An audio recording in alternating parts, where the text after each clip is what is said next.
मैं आज इस मौके पर यहाँ पर जिम्मेदारी के साथ मैं कहता हूं कि जोधपुर की इस पेयजल की दुर्दशा का अगर कोई जिम्मेदार है और राजस्थान की दुर्दशा का कोई जिम्मेदार है, श्रीमान अशोक गहलोत साहब जिम्मेदार है। मैं जल शक्ति मंत्री था, देश को सबसे ज्यादा संसाधन दिए, देश में सबसे ज्यादा संसाधन राजस्थान को दिए। 27,000 करोड़ रुपए राजस्थान को दिए थे, 6,500 करोड़ रुपए की परियोजनाएं जोधपुर में चालू की थी। टेंडर में भ्रष्टाचार करने के लिए किसने इसको भ्रष्टाचार का अड्डा बनाया था? किसकी जिम्मेदारी थी इसको करने? वो दिन जोधपुर की जनता भूल गई है कि जनता को पानी लेने के लिए जो है वो खड्डे खोद करके पंप लगा करके पानी निकालना पड़ता था। ट्रांसफॉर्मेशन का दौर था जब बदलाव हो सकता था।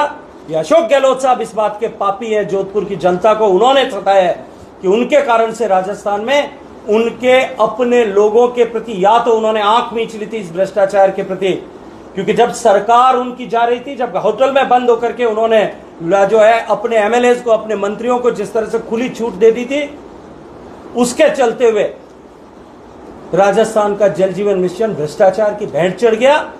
और दुर्भाग्य यह था कि उसके कारण से आज भी राजस्थान की जनता जो है उसको प्यास के संकट से जूझ रही।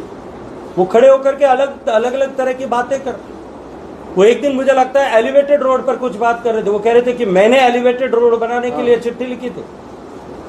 मैं आज आपके सामने खुलासा करना चाहता हूं एलिवेटेड रोड का। इस एलिवेटेड रोड को रोकने के लिए जितने तरह के षड्यंत्र हो सकते थे, ये सब अशोक गहलोत साहब ने किए। तो मैं प्रमाण सहित कह सकता हूं, प्रमाण सहित इस बात को कह सकता हूं कि इसको डिले किया जाए, इसको डिरेल किया जाए, इसको रोका जाए, उसके सब तरह के प्रयास किए थे।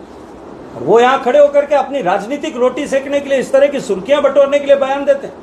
वो बयान देते हैं यहां खड़े होकर के कि मेरी सरकार गिराई जाती थी। एक प्रमाण वो देकर के दिखा दे। उनका ओएसडी लोकेश शर्मा कहता है कि सरकार गिराने का षड्यंत्र अगर किसी ने रचा तो अशोक गहलोत ने रचा था।